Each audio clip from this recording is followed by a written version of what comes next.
The true measure of any society can be found in how it treats its most vulnerable members. Mahatma Gandhi. Yeah. Hands. Take the bag down. Wait. Let me take your bag off. Yes. Stay still. Okay. Hands behind your back. Thank you.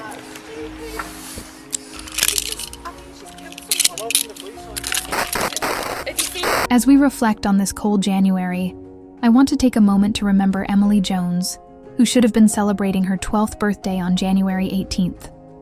Tragically, her life was taken from her at just 7 years old. Her father, Mark Jones, once said, "Don't let another child die like my Emily." This is a story everyone should hear, a reminder to stay vigilant, and an illustration of how the system often fails to take responsibility. Bolton, a town in Greater Manchester, England, is known for its harmonious blend of rural charm and urban convenience. It was in this town that Mark Jones and Sarah Barnes chose to build their lives and raise a family. Mark, a credit manager, and Sarah, a solicitor, were dedicated to their careers and achieved notable success. Their daughter, Emily Grace Jones, was born on January 18, 2013, a long-awaited and deeply cherished only child. Although Mark and Sarah eventually parted ways, they remained amicable and committed to co-parenting Emily, who thrived in the love and support of both parents. Emily grew up as an open-hearted, joyful, and lively little girl. Everyone who knew Emily remembers her radiant smile and unshakable courage. She was fearless and full of life, with a passion for outdoor activities like swimming, tennis, hiking, and rock climbing. She also had a deep love for horses and thoroughly enjoyed her riding lessons. Emily attended Markland Hill Primary School, where she thrived both academically and socially. She adored school, finding joy in both her lessons and playing outside during break time. Emily had a natural ability to make friends, effortlessly getting along with everyone. Her classmates and teachers adored her, and her bright, hard-working nature stood out. She often joked with her teachers, boasting that she had finished her work before her classmates had even written the date. Her teachers also praised her creativity. Emily loved drawing and crafting stories, often impressing everyone with her vivid imagination. On weekends, Emily usually spent time with her dad, Mark. On Sunday, March 22, 2020, Mark and Sarah had arranged to meet at Queens Park so Emily could celebrate Mother's Day with her mom. It was a sunny, cheerful morning. Emily woke up early, eagerly made a card for her mom, and couldn't wait to see her. By around 2:15 p.m., Emily and Mark arrived at the park. Emily sped ahead on her scooter as her father encouraged her to go faster. Spotting her mom jogging nearby, Emily turned to Mark and said, "Daddy, I want to go to Mom." He nodded, letting her go. Emily called out to Sarah, but Sarah, wearing headphones and some distance away, didn't hear her. As Emily approached, Mark noticed a woman rise from a bench and walk toward his daughter. Moments later, Emily was suddenly on the ground, crying. At first, Mark thought Emily had fallen and that the woman was helping her up. He rushed toward them, only to hear people nearby screaming in horror. They were shouting that the girl had been stabbed. Mark's confusion turned to dread as he saw the woman, hood pulled over her head, walking briskly away from the scene. When he reached Emily, his worst fears were realized. His precious daughter, his beloved Emily, lay on the ground, gravely injured. Her neck had been catastrophically wounded, and she was gasping for breath. A professional nurse passing by immediately stepped in to try and save Emily, but her condition was deteriorating rapidly. Desperate, Mark pleaded with his daughter. "Stay with me, Emily. Stay with me. Don't leave me."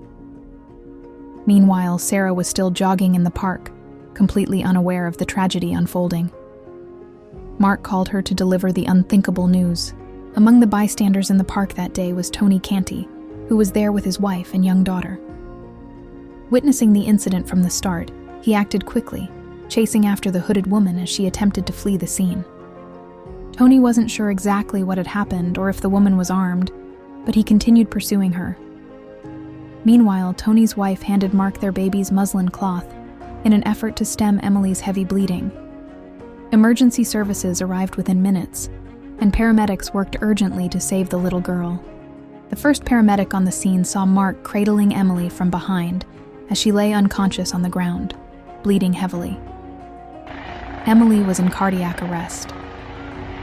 The paramedics immediately began performing CPR and administered adrenaline before placing her in the air ambulance. As Emily was being transported, Tony continued chasing the woman. Eventually, he managed to tackle her to the ground and held her there, waiting for the police to arrive.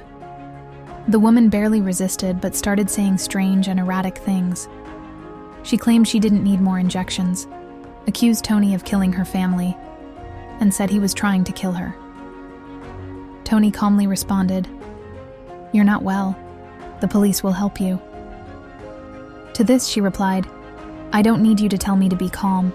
Emily was airlifted to Salford Royal Hospital, where the helicopter landed at 3:27 p.m. Doctors worked tirelessly to save her, providing artificial ventilation and blood transfusions, but Emily's condition was critical. Despite their efforts, they were unable to restart her heart. At 3:56 p.m., Emily was pronounced dead. The case was now officially classified as a murder investigation. The tragedy shocked the community to its core. Emily's family was left devastated, consumed by unimaginable grief. The police were now tasked with uncovering the identity of the woman in the park and understanding what could have driven her to commit such an inhuman and senseless act. The police launched an immediate investigation. The woman arrested at the scene was identified as 30-year-old Eltiona Skana, an asylum seeker from Albania and a diagnosed paranoid schizophrenic. Skana had arrived in the UK in 2014. Since then, she had been sectioned under the Mental Health Act twice due to her aggressive and dangerous behavior. The first incident occurred in 2015, when she became convinced her neighbors were plotting to harm her using electricity. In her delusional state, she armed herself with a knife, believing she was about to be attacked. The second incident happened in 2017, when Skana locked her mother in a bedroom and attacked her with an iron. After both episodes, she was hospitalized for treatment before being released back into the community. In August 2019, about 7 months before Emily's death, a psychiatrist approved Skana's request to switch her antipsychotic medication from injections to oral tablets. This decision was made without consulting her care coordinator, Victoria Fagan, who strongly disagreed with the change. Fagan believed it would be harder to ensure Skana was consistently taking her medication. In the weeks leading up to Emily's death, Skana had reportedly stopped or significantly reduced her medication without informing her care team. She was last seen by a psychiatric nurse on March 11, 2020, who reported no immediate concerns about her mental health at the time.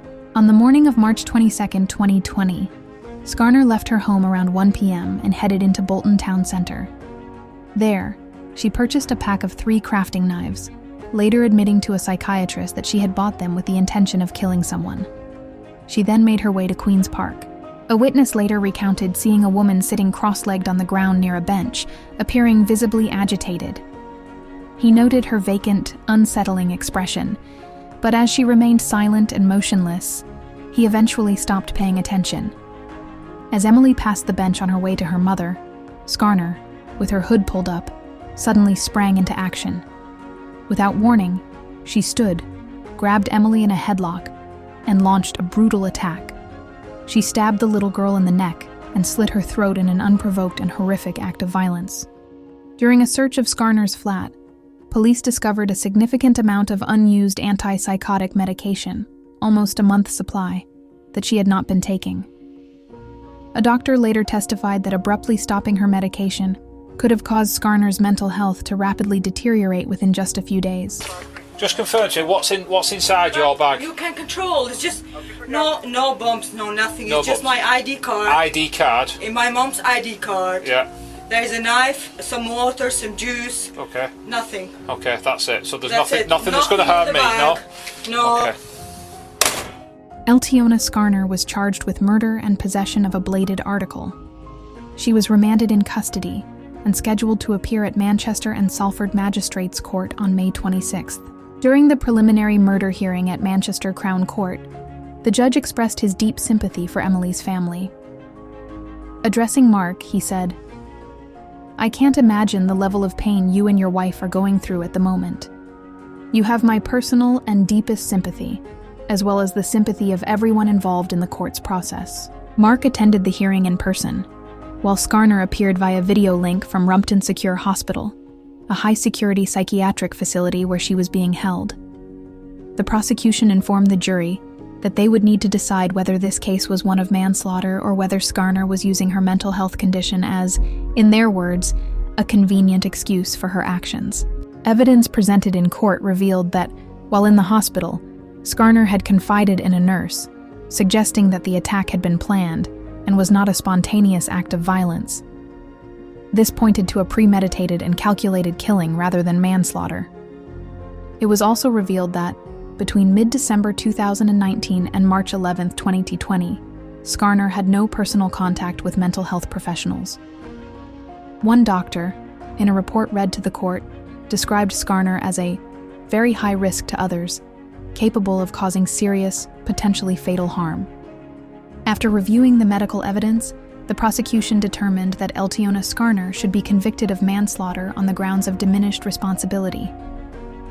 Prosecutor Michael Brady remarked, "It is not a decision that has been taken lightly by the Crown."